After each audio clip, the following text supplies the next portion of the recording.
Hello guys, welcome back with another video of the topic of the business studies that is organizing.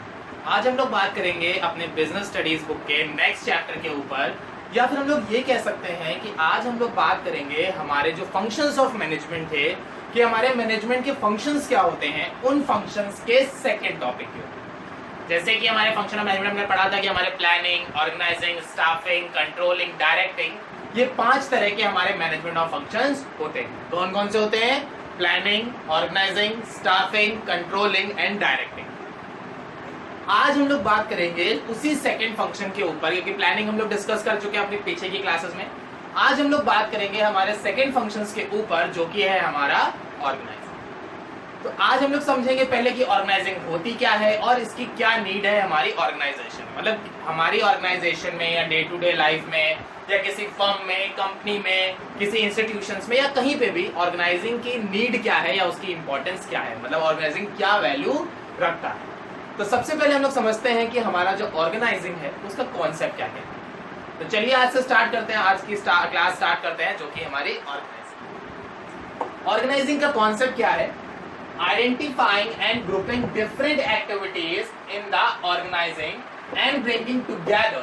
यानी कि यहाँ पे क्या करते हैं हम लोग? सबसे पहले हम लोग आइडेंटिफाई करते हैं कि मेरे पास काम क्या क्या चीजें चाहिए, ग्रुपिंग, उन सबको कंबाइन करते हैं आपस में, या फिर ब्रिंगिंग टुगेदर, साथ में इकट्ठा करते हैं। किस लिए? किस किस चीजों को? Physical, financial and human resources. यानी कि ऑर्गेनाइजिंग में हमारा एक सिंपल सेंटेंस पर अगर हम लोग बात करें, ऑर्गेनाइजिंग हमारा एक प्रोसेस होता है जिसके अंडर में हमारे जो डिफरेंट रिसोर्सेज होते हैं, जैसे फिजिकल रिसोर्सेज यानी कि हमारी मशीनरी वगैरह, टूल्स, इक्विपमेंट, ठीक है, गैजेट्स, ये सारे हमारे फिजिकल में आ जाएंगे।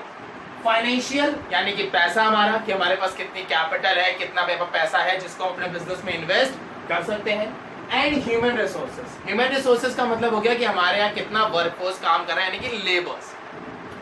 तो ऑर्गेनाइजिंग हमारा एक मेथड होता है जिसके अंडर में हम ये एनालाइज करते हैं कि हमें अपनी ऑर्गेनाइजेशन में कितने फिजिकल रिसोर्सेज चाहिए, कितना फाइनेंशियल रिसोर्सेज चाहिए, या फिर कितना लेबर या फिर ह्यूमन रिसोर्स हमें रिक्वायर्ड होता है। फिर जब हम इन लोग की क्वांटिटी पता कर लेते हैं कि हमें कितनी मशीन्स चाहिए, कितना पैसा चाहिए और कितने लेबर्स चाहिए, उसके बाद हम इन तीनों को कंबाइन करते हैं। जैसे मैंने यहाँ बोला ना, पहले हम लोग आइडेंटिफाई करते हैं कि हमें कितने कितने की जरूरत है। जैसे हमें 2 लेबर्स की जरूरत है, 1 मशीनरी की जरूरत है और 1 लाख रुपए की जरूरत है। तो ये हमने आइडेंटिफाई किया कि लेबर कितने चाहिए, 2, मशीनरी कितनी चाहिए, 1, फाइनेंशियल रिसोर्सेज कितने चाहिए, 1 लाख रुपीज के। तो ये हमने आइडेंटिफाई किया। आइडेंटिफाई करने के बाद सेकंड काम होता है ग्रुपिंग द डिफरेंट एक्टिविटीज। फिर जो हमारी ये डिफरेंट चीजें हैं या डिफरेंट काम है, इन सबको हम लोग ग्रुपिंग करते हैं, एक जगह लाके इकट्ठा करते हैं, ताकि मेरे पास रिसोर्सेज हमें पता चले कि एक्चुअल में मेरे पास क्या क्या अवेलेबल हो गया है।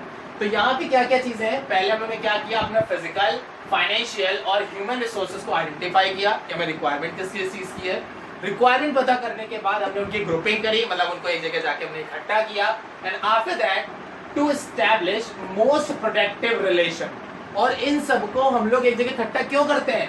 ताकि हमारा मोस्ट प्रोडक्टिव रिलेशन फाउंड हो, मतलब कि इन चीजों को इस तरीके से इस्तेमाल किया जाए कि हमारी ऑर्गेनाइजेशन में ज्यादा से ज्यादा प्रोडक्शन हो और हमारी ऑर्गेनाइजेशन जो है वो ज्यादा से ज्यादा प्रॉफिट अर्न करे for the achievement of specific goal of the organisation. और ये प्रोडक्शन क्या करता है? जो हमारा स्पेसिफिक गोल है उसको अचीव करने में हेल्प करता है। स्पेसिफिक गोल क्या होगा? 5% प्रॉफिट कमाना है, 10% प्रॉफिट कमाना है, या 1 लाख का टर्नओवर चाहिए, या 1 करोड़ का टर्नओवर चाहिए, या 50,000 करोड़ का टर्नओवर चाहिए। मतलब इन शॉर्ट जो भी आपके स्पेसिफिक गोल हैं, जो आपने अपनी ऑर्गेनाइजेशन के लिए स्पेसिफिक रखे हुए हैं, उन गोल्स को अचीव करने के लिए आपको ऑर्गेनाइजिंग की जरूरत पड़ती है। क्योंकि ऑर्गेनाइजिंग ये हमारा एक प्रोसेस होता है जिसके अंडर में अपनी डिफरेंट एक्टिविटीज को या डिफरेंट रिसोर्सेज को आइडेंटिफाई करते हैं, देन आफ्टर उनको ग्रुपिंग करते हैं ताकि हम उनको मोस्ट प्रोडक्टिव वे में यूज कर सकें, ताकि हमारा जो गोल है उसको हम एफिशिएंटली और इफेक्टिवली अचीव कर सकें। बात समझ में आ गई ऑर्गेनाइजिंग? अब हम लोग बात करते हैं इसके इंपॉर्टेंस की तरफ कि ऑर्गेनाइजिंग का इंपॉर्टेंस क्या कहता है या ऑर्गेनाइजिंग के क्या इंपॉर्टेंस होते हैं। ऑर्गेनाइजिंग की इंपॉर्टेंस का मतलब हो गया कि हमें ऑर्गेनाइजिंग की नीड क्या है, क्या जरूरत है हमें ऑर्गेनाइजिंग। तो पहला, बेनिफिट्स इन स्पेशलाइजेशन। जो ऑर्गेनाइजिंग होता है वो हमें स्पेशलाइजेशन लाने में हेल्प करता है। स्पेशलाइजेशन लाने में हेल्प कैसे करेगा? जैसे फॉर एग्जांपल आपको जैसे आपका स्कूल है, आप एक स्कूल रन करा रहे हो या एक कोचिंग इंस्टीट्यूट रन करा रहे हो या एकेडमी चला रहे हो, उस केस में आपको सब्जेक्ट टीचर्स चाहिए होंगे। अब अगर आपके सब्जेक्ट टीचर्स उस फील्ड में स्पेशलाइज्ड हैं, उस फील्ड के ही आपने हायर किए, तो क्या होगा? आपको परफेक्ट नॉलेज मिलेगी और एकदम well up to date teachers में। जैसे फॉर एग्जांपल अब आपने एक मैथ्स वाले टीचर को पकड़ा दिया कि जाओ तुम हिंदी पढ़ाओ, या एक हिंदी वाले टीचर से बोल दिया जाओ तुम इंग्लिश पढ़ाओ, या एक आर्ट वाले टीचर से तुमने कह दिया कि जाओ तुम म्यूजिक पढ़ाओ, या एक म्यूजिक वाले टीचर से बोल दिया जाओ तुम कंप्यूटर पढ़ाओ। ये पॉसिबल है? क्या वो उतनी एफिशिएंटली वर्क कर पाएंगे जितने इस फील्ड के टीचर वर्क कर पाते? मैथ्स का टीचर मैथ्स अच्छा पढ़ा पाए तभी तो वो मैथ्स का टीचर है। आर्ट का टीचर आर्ट, ड्राइंग, क्राफ्ट अच्छा कर पाएगा, इसीलिए वो आर्ट का टीचर है। ठीक इसी तरह हमारे प्रोफेशनल स्टडीज में भी होता है कि अगर हमें एक मार्केटिंग का बंदा चाहिए तो हम लोग ढूंढते हैं जिसने एमबीए मार्केटिंग से करी। अगर हमें बंदा चाहिए ऐसा जो टूरिस्ट जॉब अच्छी कर सके, टूरिज्म अच्छा कर सके, तो हम लोग एमबीए इन टूरिज्म ढूंढते हैं कि उसने एमबीए किया हुआ हो विद द टूरिज्म, यानी कि टूरिज्म सब्जेक्ट उसने लिया हुआ। अगर हम एक सेल्स एग्जीक्यूटिव चाहते हैं तो हम मार्केटिंग वाला बंदा देखते हैं। अगर हम अपने ऑर्गेनाइजेशन में वो चाहते हैं कि ऑर्गेनाइजेशन में जो मेरे वर्कर्स काम कर रहे हैं वो उसके साथ लिंकअप अच्छा मेंटेन करें, तो हम ढूंढते हैं एचआर यानी ह्यूमन रिसोर्स मैनेजमेंट वाले को। अगर हम एक होटल रन करा रहे हैं तो हम होटल मैनेजमेंट वाले को ढूंढते हैं। अगर मेरा एक हॉस्पिटल है तो हम डॉक्टर्स, एमबीबीएस, एमडी, इन सब को ढूंढते हैं। तो इन शॉर्ट मेरा कहने का मतलब ये है कि जब आप चीज़ों के बारे में देखते हैं कि हमें किन किन चीज़ों की ज़रूरत है, तो आप उस फील्ड के स्पेशलाइज्ड पर्सन को ही अपने यहाँ अपॉइंट करते हैं। तो जब आप अपने यहाँ स्पेशलाइज्ड पर्सन को अपॉइंट करेंगे तो क्या होगा? Benefits in specialisation. आपकी ऑर्गेनाइजेशन में जितने भी पर्सन काम कर रहे होंगे वो सभी के सभी अपनी फील्ड में स्पेशलाइज्ड होंगे, वो सभी के सभी अपनी फील्ड में नॉलेजेबल होंगे। तो पहला फायदा क्या मिला कि ऑर्गेनाइजिंग से जब हम लोग आइडेंटिफाई करते हैं कि हमें कितने वर्कर्स चाहिए या किस क्वालिटी के चाहिए, तो उससे हमें स्पेशलाइजेशन मिल जाता है। Second, clarity in working relationship. भाई जब हमने पता कर लिया कि हमें 2 लेबर्स चाहिए और उन 2 लेबर से हमें काम क्या कराना है, तो जब हम उन 2 लेबर्स को हायर करेंगे तो उन्हें वही टास्क तो देंगे, वही सेम काम वो लोग बार बार रिपीट करेंगे। तो उनके दिमाग में एक रोल क्लियरिटी होगी कि भैया हमें ऑफिस जाना और ऑफिस जाके हमें ये काम करना है, बात खत्म। ठीक है, जैसे आप सभी के एग्जाम्स होते होंगे, तो अगर आपको एग्जाम डेट मिल जाती है तो क्या होता है? एक दिमाग में क्लियरिटी होती है कि मेरा 17 तारीख को इको का एग्जाम है, 19 तारीख को बीएसटी का एग्जाम है, 21 तारीख को अकाउंट्स का एग्जाम है। ये क्लियर है दिमाग में, तो आप उसी माइंडसेट के साथ पढ़ाई करते हैं। इन केस क्या हो, आपको क्लियरिटी ना, आपको करना क्या है, सरप्राइज हो रहा है सब कुछ। आप स्कूल पहुंचे, आज अकाउंट्स का टेस्ट लो, ये क्या हो गया? टेंशन में आ गए भैया, ये तो पढ़ा ही नहीं था, पता ही नहीं था। तो क्या हुआ? अब आपको अपने रोल की क्लियरिटी ही नहीं थी, आपको पता ही नहीं था कि आपको क्या काम करना है स्कूल में जाके। तो क्या होगा? आप वो काम एफिशिएंटली और इफेक्टिवली कर पाओगे? नहीं कर पाओगे। तो ऑर्गेनाइजिंग में जब हम लोग अपने लेबर्स को आइडेंटिफाई कर लेते हैं कि हमें किस फील्ड के लेबर चाहिए, तो एक रोल क्लियरिटी दिमाग में रहती है कि हमें इनको यही काम देना है। अगर हमने देखा कि ऑर्गेनाइजेशन में सेल्स एग्जीक्यूटिव की प्लेस खाली है तो हम सेल्स पर्सन को हायर करेंगे। हमने देखा मार्केटिंग की खाली है तो हम मार्केटिंग वाला हायर करेंगे। हमने देखा कि एक लेबर की खाली है तो हम एक लेबर हायर करेंगे। हमने देखा ड्राइवर की खाली है तो हम एक ड्राइवर को हायर करेंगे। और हम जिस पर्सन को हायर करेंगे वो अपनी फील्ड में स्पेशलाइज्ड होगा, तो उसको ये भी पता होगा कि उसको क्या काम करना है। अब ड्राइवर से कहो, ये तो नहीं कहोगे खाना बनाओ जाके, या कुक से तो नहीं कहोगे कि गाड़ी चलाओ आके, तो क्या होगा? मतलब अपनी अपनी फील्ड में स्पेशलाइज है ना, तो उनके दिमाग में रोल क्लैरिटी भी होती है। Next, optimum utilisation of resources. और जब आपके वर्कर अपनी अपनी फील्ड में स्पेशलाइज्ड हैं, उनको अपनी अपनी फील्ड की परफेक्ट नॉलेज है, तो क्या होगा? वो कभी भी वेस्टेज नहीं करेंगे, क्योंकि उनको पता है कि उनको ये काम किस तरीके से करना है। और जब उनको पता है तो रिसोर्सेज की वेस्टेज कभी भी नहीं करेंगे। क्यों नहीं करेंगे? क्योंकि उनको पता है कि वो किस तरह से मैक्सिमम आउटपुट निकाल सकते हैं, उनको पता है वो किस तरह से मैक्सिमम प्रोडक्शन कर सकते हैं, उनको पता है वो किस तरह से अपने रिसोर्सेज को इस्तेमाल करके मैक्सिमम आउटपुट या मैक्सिमम प्रोडक्ट जो है वो गेन कर सकते हैं। तो नेक्स्ट मेरा यहाँ पे क्या हो गया? ऑप्टिमम यूटिलाइजेशन ऑफ रिसोर्सेज, क्योंकि आप अपनी फील्ड में स्पेशलाइज्ड है, रोल क्लियरिटी है, तो ना तो टाइम वेस्ट होगा, ना एनर्जी वेस्ट होगी और ना ही resources waste. Next, adaptation to change. Adaptation नाम से ही समझ में आ रहा होगा, जो भी चेंजेस आपकी एक एनवायरनमेंट में हो रहे हैं, जैसे हम लोग पहले भी पढ़ चुके हैं कि हमारा जो बिजनेस एनवायरनमेंट होता है वो डायनेमिक नेचर होता है। हमारा जो भी बिजनेस एनवायरनमेंट है या हमारे आसपास की जो भी सराउंडिंग्स है वो सारी डायनेमिक होती है। डायनेमिक का मतलब क्या हो गया? जिनमें फ्रीक्वेंट चेंजेस आते हैं। तो अगर आपको एक बिजनेस रन कराना है तो आपको इन चेंजेस को अडॉप्ट करना पड़ेगा। जैसे पहले सब लोग स्कूल जाके पढ़ते थे, टीचर स्कूल आके पढ़ाते थे, बच्चे स्कूल्स में आके पढ़ते थे, सब कुछ नॉर्मल चला था, कोई दिक्कत नहीं थी। अब जैसे ही लॉकडाउन हुआ सारी पढ़ाई ऑनलाइन आ गई। अब अगर टीचर्स ये कहते कि हम नहीं पढ़ा पाएंगे, सॉरी हम स्कूल में ही पढ़ा पाएंगे, हम स्कूल के लिए आते थे, हम स्कूल में पढ़ा पाएंगे, तो क्या होगा? आपने नए जो चेंजेस आ रहे हैं उनको अडॉप्ट करने से मना कर दिया, तो आपका जो स्कूल है वो ग्रो नहीं कर सकता। क्यों? आप देखिए, एक छोटी सी बात समझिए, मैं टीचर हूं, मैं स्कूल में गया, मेरा कोई भी पीरियड लगा, क्लासेस लगी, जो भी लगा मैं गया, मैंने वहां पे पढ़ाया, दैट्स इट, बात खत्म हो गई। मुझे कोई भी टेंशन लेने की जरूरत नहीं थी, क्योंकि मेरा पीरियड 40 मिनट का था।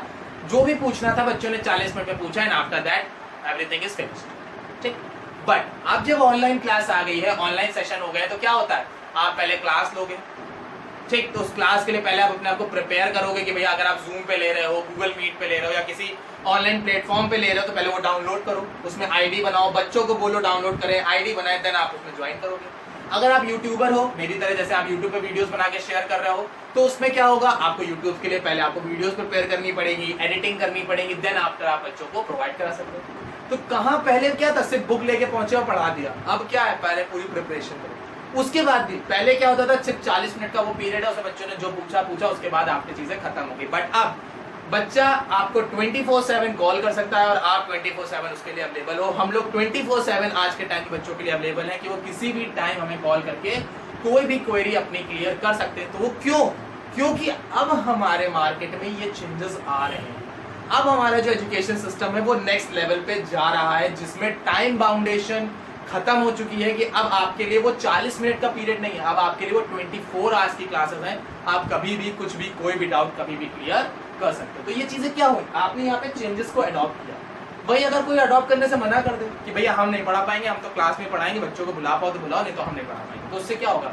ना वो टीचर ग्रो करेगा, ना वो प्रोफेशन ग्रो करेगा, और ना ही वो इंस्टीट्यूशन कभी ग्रो कर पाएगा। तो अगर आपको एक सक्सेसफुल ऑर्गेनाइजेशन चाहिए, आपको स्पेशलाइजेशन चाहिए, तो आपको एडॉप्टेशन टू चेंज करना पड़ेगा। Next, effective administration. एडमिनिस्ट्रेशन का मतलब होता है ऑफिस, यानी जो आपकी सारी चीजों को देखता है। जैसे मैनेजर होते हैं ना, तो मैनेजमेंट, सिंपल एक एडमिनिस्ट्रेशन को बोल सकते हैं management.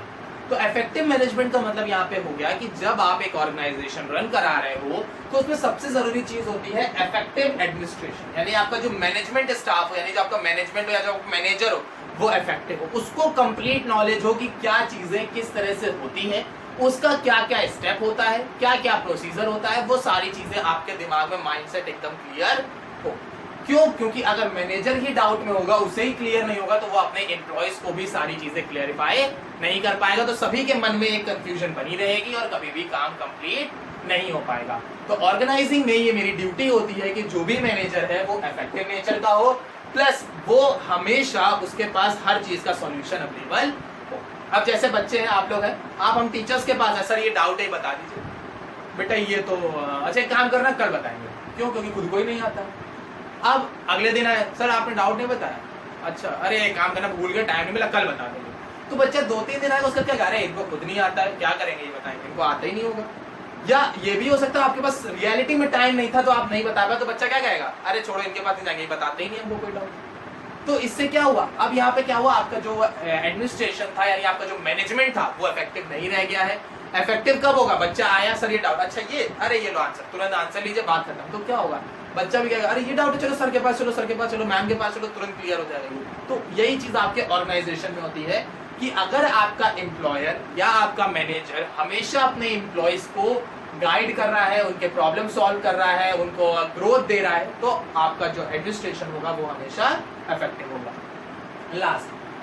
Next, expansion and growth. अब जब आप स्पेशलाइज्ड हो, दिमाग में रोल क्लियरिटी है, रिसोर्सेज यूटिलाइज कर रहे हो, चेंजेस अडॉप्ट कर रहे हो, मैनेजमेंट अच्छा है, मैनेजर अच्छा है, तो क्या होगा? जब सब कुछ अच्छा चल रहा है तो क्या होगा? मेरी ऑर्गेनाइजेशन ग्रो भी करेगी और वो एक्सपेंड भी हो जाएगी। अब ग्रोथ और एक्सपेंशन में फर्क क्या होता है? एक्सपेंशन मतलब होता है अपने आप को फैलाना इन द सेंस कि मेरी एक ब्रांच कानपुर में है, एक ब्रांच लखनऊ में है, एक ब्रांच अहमदाबाद में, एक ब्रांच बेंगलोर में है, एक ब्रांच चेन्नई में है, एक ब्रांच मद्रास में। आपने अपने बिजनेस को अलग अलग सिटीज में फैला रखा है, ये एक्सपेंशन होता है कि हम ग्रो कर रहे हैं, डाइवर्सिफाई हो रहे हैं। ग्रोथ का मतलब होता है कि आप अपनी ही पोजीशन में बढ़ते चले जा रहे हो। जैसे आपकी कानपुर में ब्रांच है, आप कानपुर में ही चला रहे हो, बट पहले आप 1000 रुपए कमाते थे दिन में, अब आप लाख रुपए कमाने लगे, फिर आप करोड़ कमाने लगे, यानी आप एक दिन में ही आप मतलब जो आपकी प्लेस है वो वही है, आपने उसको फैलाया नहीं है, आप उसी जगह पे ज्यादा कमाने लगोगे तो वो ग्रोथ हो जाएगी। और जब आपकी जो इनकम है वो डिफरेंट सोर्सेज से आने लगेगी तो वो आपका एक्सपेंशन हो जाएगा। एक ही बिजनेस को बढ़ाना ग्रोथ कहलाता है और अपने आप को मल्टीपल बिजनेस में बढ़ाना एक्सपेंशन कहलाता है। Next, development of personal. Personal का मतलब होता है यहाँ पे पर्सन यानी कि एम्प्लॉइज की बात हो रही है। तो जब सारी चीजें अच्छी हैं, ऑर्गेनाइजेशन ग्रो कर रही है, मैनेजर अच्छा है, आप स्पेशलाइज्ड हो, रोल क्लियरिटी है, ग्रोथ हो रही है, एक्सपेंशन है, सब कुछ पॉजिटिव है, तो क्या होगा, जो एक एम्प्लॉय होगा उसका भी डेवलपमेंट होता जाएगा, क्योंकि उसको नए नए अपॉर्चुनिटीज मिलेंगी, उसको नए नए ग्रोथ प्लान्स मिलेंगे, उसको नए नए स्कीम्स मिलेंगी, नई नई चीजें सीखने को मिलेगी, तो वो भी अपने आप में ग्रो हो जाएगा। तो ऑर्गेनाइजिंग की नीड क्या है, आप स्पेशलाइज हो जाते हो, आपके दिमाग में रोल क्लैरिटी होती है कि आपको पता होता है आपको काम क्या करना है, आप रिसोर्सेज को अच्छी तरीके से यूटिलाइज करते हो क्योंकि आप अपनी फील्ड में स्पेशलाइज्ड हो। अडॉप्टेशन टू चेंज, आप आसानी से चेंजेस अडॉप्ट कर सकते हो क्योंकि आपने पहले से ही सारी चीजें आइडेंटिफाई कर चुके हो, आपको पता है कि आने वाले टाइम में क्या क्या दिक्कतें आ सकती हैं। इफेक्टिव एडमिनिस्ट्रेशन, आपका मैनेजमेंट डिपार्टमेंट अच्छा होगा, आपकी ऑर्गेनाइजेशन ग्रोथ और एक्सपैंड होगी, मतलब डाइवर्सिफाई नेचर की हो जाएगी, और लास्ट आपका जो एम्प्लॉय है उसका भी डेवलपमेंट होगा। तो ये थी हमारी आज की क्लास जिसमें हमने बात करा ऑर्गेनाइजिंग के कॉन्सेप्ट और उसके इंपॉर्टेंस के ऊपर। आई होप सबको सारी चीजें क्लियर हो गई होंगी। इफ अगर आपके कोई डाउट्स हैं, सजेशन है या क्वेरीज हैं तो आप वो कमेंट सेक्शन में मुझसे पूछ सकते हैं। Thank you class.